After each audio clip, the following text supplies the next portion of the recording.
It's meant to cleanse your soul, to purify your soul so that you can leave your body and rise to a higher dimension.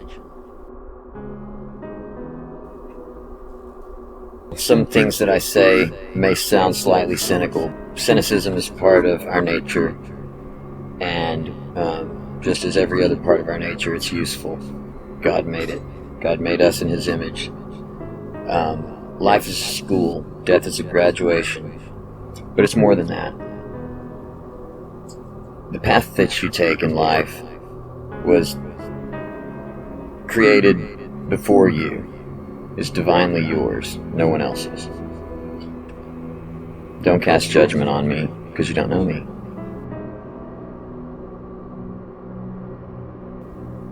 I understand that it can be hard to believe in things that you can't see.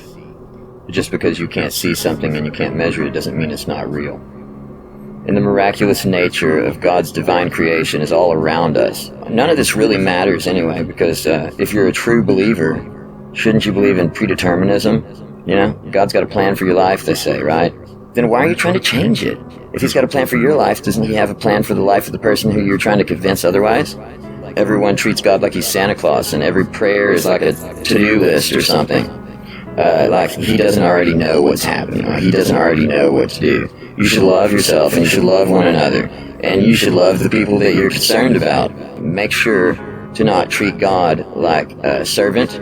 You shouldn't intervene in another's path or journey, because this life is a cleansing fire for the soul to transcend this dimension to another.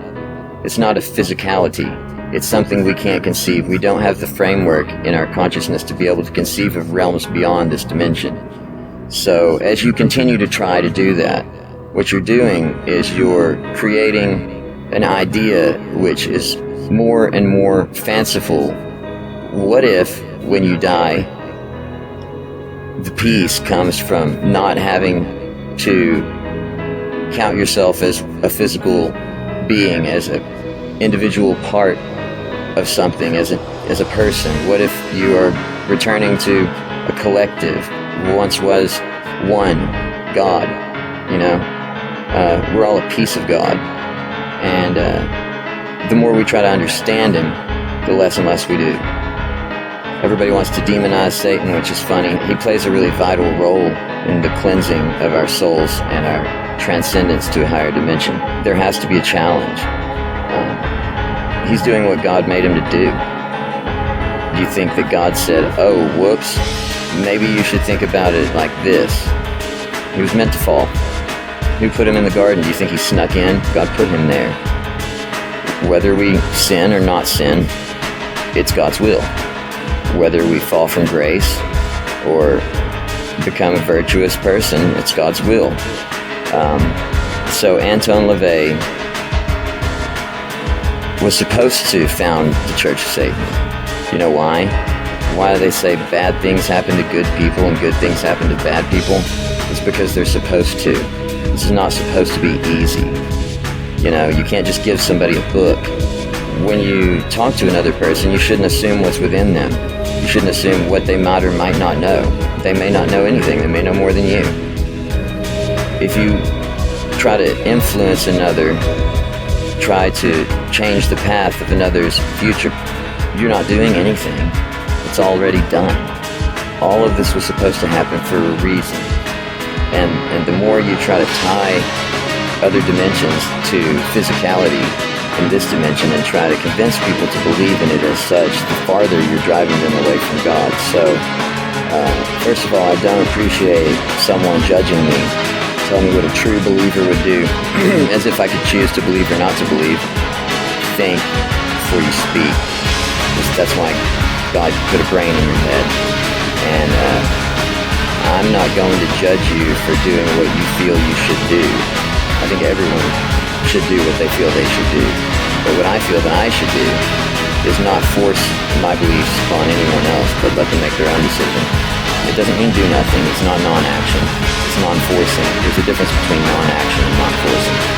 So you don't force your imperfect will on another person, and you don't let another person force their imperfect will upon you.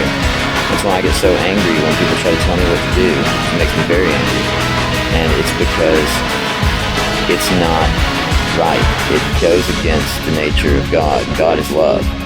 And it doesn't matter what someone does. If you love them, they're going to do what they're going to do. You should try to make sure that people around you are happy and healthy and sane, and and make sure that they remember to love themselves, because you have to love yourself before you can love anyone else.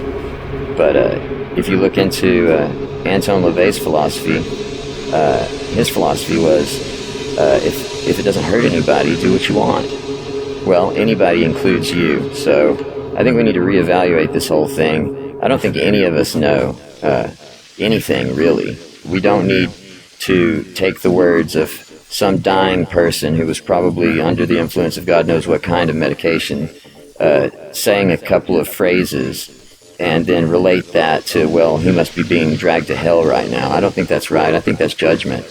But who am I to say? I mean, I'm just an imperfect human being, as we all are. So it's kind of hard to put into a little bitty, puny, pathetic arguing with somebody who probably thinks there are castles in the clouds. There are no castles in the clouds. But there definitely is God. You know, anybody that wants to say Jesus wasn't real, well, you know, it's been 2,000 something years, and people are still talking about this guy. He performed so many miracles that his legacy lives on to this day, as well as it should, because he was God in the flesh. You know, maybe he's come many times before, we just always kill him. If your opinion was changed by what I've said, in a good way or a bad way, or indifference, if it pissed you off or made you happy, well, it was supposed to. I had nothing to do with it. When you put your own analytical mind to something, you take out God's will and you turn it into your own will, and it's no longer divine. I don't choose the words that I'm going to say, I just say them. I don't choose a purpose for why I do things, I just do them. Love yourself and love everyone else, and for goodness sakes, don't judge people, because I'll let you figure that out.